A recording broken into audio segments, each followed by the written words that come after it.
Hi, I'm Hope and I'm a writing coach at the UNC Writing and Learning Center.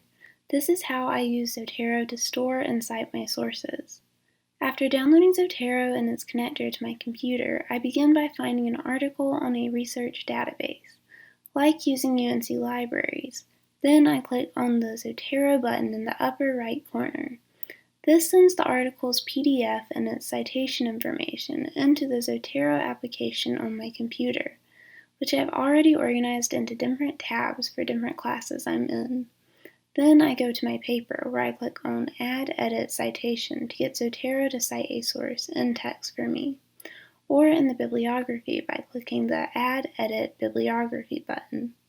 Now I've gotten a nice start on storing all my articles in one place and citing them in my paper.